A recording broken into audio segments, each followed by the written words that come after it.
dans mon solo. Avec Rosalind, on discutait un jour d'un contrôle super dur qu'on venait d'avoir. Ma mère a débarqué des coulisses comme une furie en disant que je perturbais tout le monde et que je ne méritais pas d'être là parce que je ne prenais pas mon rôle au sérieux. Même Madame Brown n'a pas pu la calmer.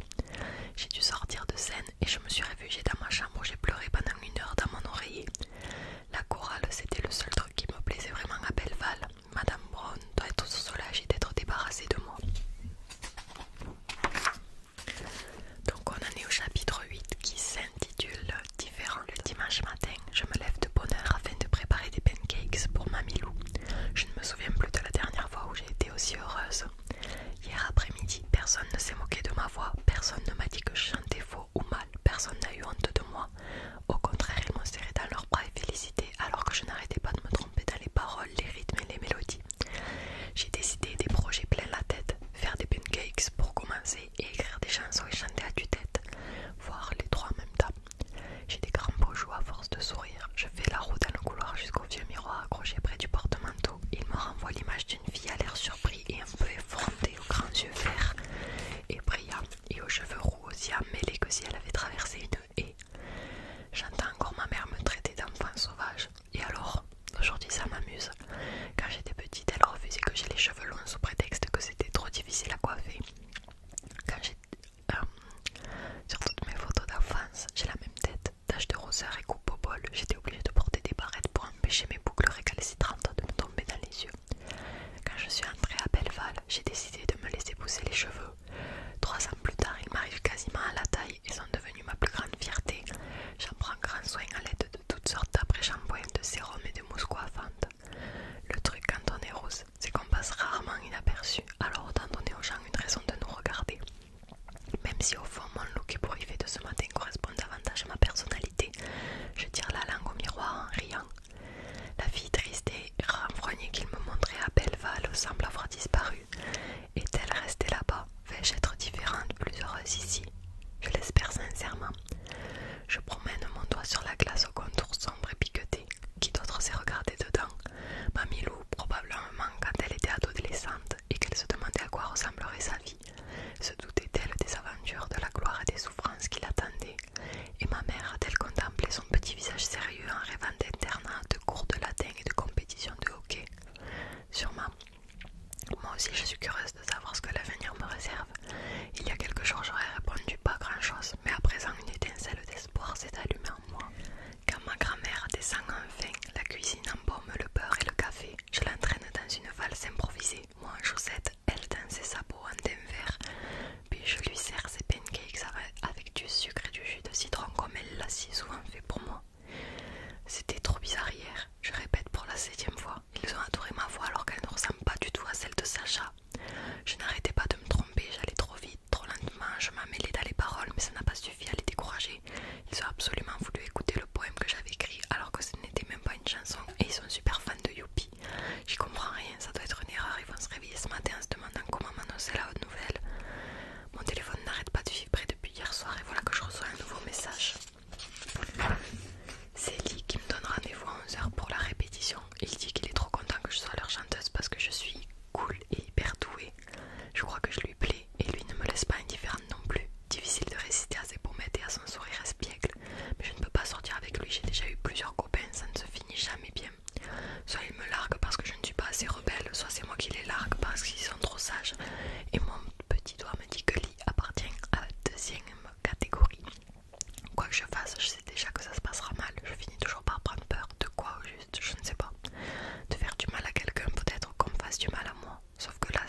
ensemble. Par mon père qui après m'avoir dit qu'elle serait toujours là pour moi m'a laissé tomber comme une vieille chaussette pour filer à Dubaï avec cette saleté de Vanda. Depuis qu'il m'a remplacé par deux bébés braillards nommés Drake et Dario, il ne m'appelle quasiment plus. Pour lui je suis de l'histoire ancienne. Et puis il y a ma mère plus glaciale que la toundra sibérienne. Parfois j'ai l'impression que ce n'est pas du sang qui coule dans ses veines mais des reproches. J'aurais pu brûler toute l'école que ça n'aurait pas suffi à faire fondre son cœur. Papa et maman, je murmure, toujours pareil. Mamie Lou semble choquée. Sommes-nous donc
c'est Sacha, me demande une autre fille. C'est vrai que tu étais déjà une star à Hollywood. C'est vrai que Kate Wilter t'a contacté après t'avoir entendu chanter sur YouTube. Non, non, je réponds en griffonnant ma signature sur leur cahier. J'ai passé une audition comme tout le monde et les autres ont décidé de me laisser ma chance. On peut faire un selfie. Ce genre de choses ne me serait jamais arrivé à Belleval. Je prends la pose avec les filles, puis je m'éclipse. Mais à peine ai-je fait quelques pas que j'entre en collision avec un garçon un peu plus âgé que moi, aux yeux sombres et à la mèche soigneusement sculptée avec du gel. Il me retient par le bras pour m'éviter de m'étaler par terre avec toutes mes affaires. Comme dans les films, se moque Charlene Scott qui passait par là. Elle n'a pas tort. Phoenix Marlowe, me demande le garçon, la nouvelle star de Milford. Sérieux, il se passe jamais rien chez vous ou quoi? Détrompe-toi, je m'appelle Matt Brennan et je suis en seconde. Avant je m'occupais du journal des élèves mais j'ai dû arrêter pour me concentrer sur mes études. Tu as de la chance parce que sinon je serais déjà en train de te courir après pour décrocher une interview. Enfin qui sait, peut-être que je te courais après quand même. Sur ces mots il s'éloigne d'un pas nonchalant pendant que je me rends en cours de maths, le sourire aux lèvres. Matt doit passer des heures pour finir ce look savamment négligé et dépenser des fortunes en produits de beauté. Si j'en crois mon instinct, il n'appartient pas à la catégorie des trop gentils comme Lee et j'ai beau avoir décidé de me tenir à l'écart des problèmes, ça a quelque chose d'attirant. Ah, les garçons, ils sont bien plus compliqués qu'on pourrait le croire. Toute la matinée, je suis de très bonne humeur. Je flirte même un peu avec Lee en me demandant ce qui m'empêcherait de sortir avec un gentil. Pourquoi ai-je l'impression de ne pas le mériter? Lexi et Sammy sont en couple, Jake et Sacha aussi, et ils n'ont visiblement pas besoin de drame, de tromperie, de mensonges et de coups bas pour être heureux. Mais ce genre de relation me fait peur. Avec un sale type, je ne risque pas de souffrir parce que je sais à quoi m'en tenir. Le vrai danger, ce serait de baisser ma garde. Après le déjeuner, c'est l'heure de la séance de torture rituelle. Soit dit en passant, le cours de sport. On joue au hockey sur gazon, ce qui m'arrange, car c'est la spécialité de Belleval. Sacha et Romy sont dans mon équipe, on rigole bien, je marque 3 points sans le moindre effort. Un peu plus tard, Madame Trent, la prof de sport, me fait venir dans son bureau. Elle me trouve très douée et veut me recruter dans l'équipe des moins de 15 ans. Quand je lui réponds que je n'ai pas vraiment le hockey, elle s'offusque. Apparemment, ce n'est pas la question. Où est passé ton esprit d'équipe, s'indigne-t-elle, et ta loyauté envers l'établissement? Je n'en ai jamais eu, je préfère m'occuper de moi-même avant de penser aux autres. Elle fronce les sourcils d'un air contrarié, mais après des années à supporter les critiques de ma mère, je suis blindée.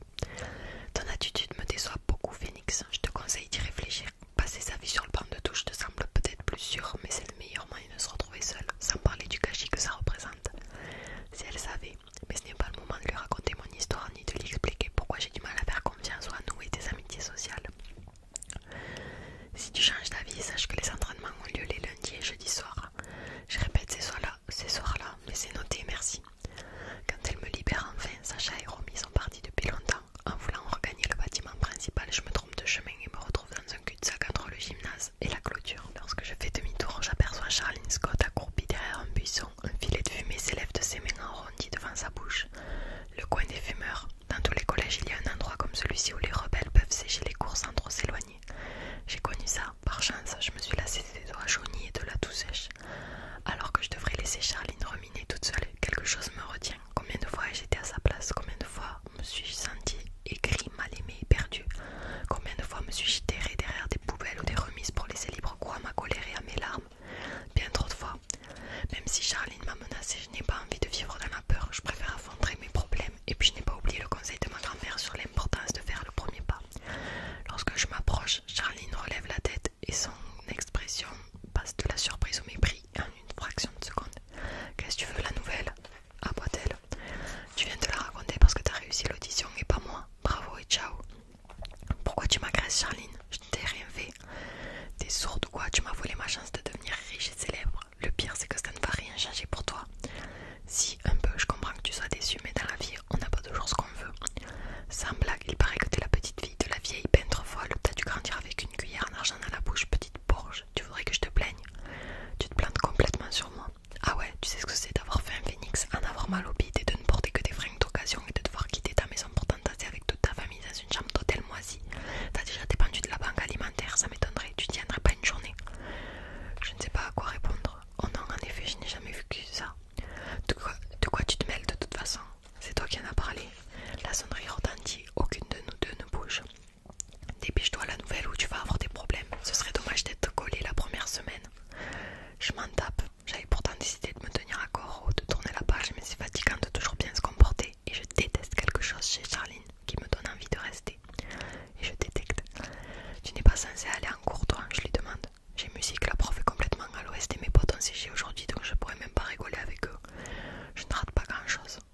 m'assieds sur une souche d'arbre à côté de Charline qui frissonne dans sa veste de coton et ses baskets de toile peu adaptées à la saison.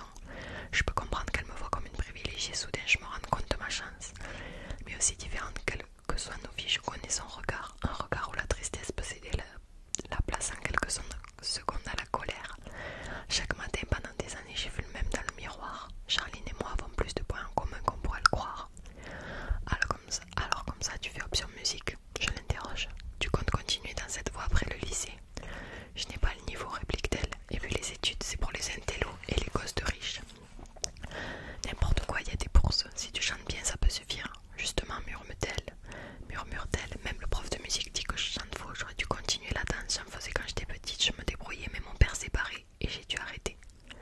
Pourquoi pas une école de danse? Alors si tu étais douée à l'époque, il n'y a pas de raison que ça ait changé. Tu pourrais aussi essayer le théâtre. Tu joues super bien les méchantes. Tu crois que je fais semblant? Évidemment, je sais de quoi je parle. J'ai fait pareil pendant des années. Par contre, le coup du croche-pied et chapeau, c'était risqué. Ouais, désolé, je voulais que tu comprennes tout de suite qui était le chef ici. Je me fiche complètement de qui est le chef. Du moment qu'on me laisse tranquille. Si tu le dis, tu veux une clope? Non merci, c'est mauvais pour la voix. Et puis les doigts jaunes, c'est plus mon truc. Moi j'ai du chocolat, si ça te tente. Charline me traite de mots trop grossiers pour être répétés et me souffle sa fumée dans la figure. Comme je ne réagis pas, elle éclate de rire. Ok, on va le chocolat. Tu crois qu'il y a une école de danse comme tu disais à Milford? C'est bien possible, je vais regarder. Nous restons assises un moment en silence